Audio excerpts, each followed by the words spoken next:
Friends, welcome back to channel Shiny Star. So இன்றைக்கி சேனலில் என்ன பார்க்க போகிறோம்னா ஹெல்த் பெனிஃபிட்ஸ் ஆஃப் சால்ட் பார்க்க போகிறோம். ஸோ வாங்க வீடியோக்குள்ளே போகலாம். நம் தயாரிக்கும் அனைத்து உணவுகளிலும் சேர்க்கப்படும் ஒரு அடிப்படை பொருள் உப்பாகும். அடிப்படையானதாக மட்டுமின்றி உப்பு மிகவும் முக்கியமான மூலப்பொருளாகவும் இருக்கிறது. எந்த உணவு வகையால் இருந்தாலும் உப்பு என்பது பொருட்களின் சுவை அதிகரிக்கிறது. அதனால தான் உப்பில்லா பண்டம் குப்பையிலே என்று நம் முன்னோர்கள் கூறியுள்ளார்கள். உணவில் உப்பு சேர்ப்பது வேகமாக சமைக்க உதவுவது மட்டுமல்லாமல் போதுமான அளவு ஊட்டச்சத்து வழங்குவதன் மூலம் அயோடின் குறைபாட்டை தடுக்கிறது. உணவின் சுவையை தவிர உப்பை கொண்டு நீங்கள் செய்யக்கூடிய பல பயனுள்ள விஷயங்கள் உள்ளன. உப்பின் சில நம்ப முடியாத பயன்பாடுகளை பற்றி இந்த பதிவில் பார்க்கலாம்.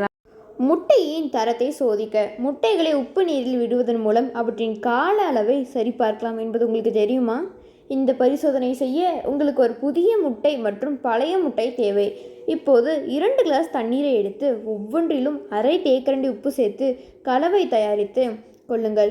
புதிய முட்டையை ஒரு டம்ளரிலும் பழைய முட்டையை மற்றொரு டம்ளரிலும் விடவும். புதிய முட்டை மூழ்கி கீழே செல்லும் மற்றும் பழைய முட்டை மேல் மிதக்கும். நீங்கள் உண்ணும் முட்டைகள் புதியதா இல்லை என்பதா இப்படிதான் எப்போதும் சரிபார்க்கலாம்.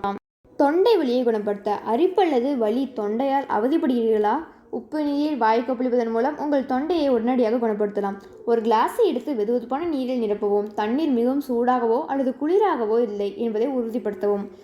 தேக்கரண்டி உப்பு சேர்த்து கலக்கவும். நீங்கள் ஒரு சிட்டிகை மஞ்சளையும் சேர்க்கலாம், ஏனெனில் அது அலர்ஜி எதிர்ப்பு கூறுகளையும் கொண்டுள்ளது. இப்போது சிறிது நீரை வாயில் ஊற்றி சில நொடிகள் வாய் கொப்பளித்து பின்னர் அதை துப்பவும். முழு கண்ணாடியை முடிக்க இந்த படிநிலையை மீண்டும் செய்யவும். தொண்டையை விரைவாக குணப்படுத்த இந்த நடைமுறையை ஒரு நாளைக்கு 2 அல்லது 3 முறை செய்யவும். அடைப்பட்ட சிங்கை சரி செய்யவும். அடைப்பட்ட சிங்க் என்பது நாம் அனைவரும் அவ்வப்போது எதிர்கொள்ளும் ஒரு பிரச்சனை. அடைப்பட்ட சிங்கை சரி செய்வது ஒரு பெரிய பணி. இனி அதை பற்றி கவலைப்பட தேவையில்லை. அதை சரி செய்ய உங்களுக்கு உப்பு மற்றும் வெந்நீர் தேவை.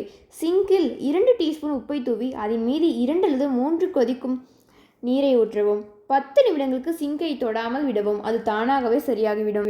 உங்கள் குளிர்சாதன பெட்டியை சுத்தம் செய்ய நீங்கள் உங்கள் குளிர்சாதன பெட்டியை சுத்தம் செய்தவுடன் எல்லாவற்றையும் வெளியே எடுத்து ஒரு கேலின் வெதுவெதுப்பான நீரில் சிறிது உப்பு கலக்கவும். பின்னர் குளிர்சாதன பெட்டியை கீழே துடைக்க ஒரு ஸ்பாஞ்சை பயன்படுத்தவும். இது ஒரு சிறப்பான ரசாயனம் இல்லாத சுத்தம் செய்யும் தீர்வு மட்டுமல்ல, இது எந்த மேற்பரப்புகளையும் கீறாமல் இருக்கும்.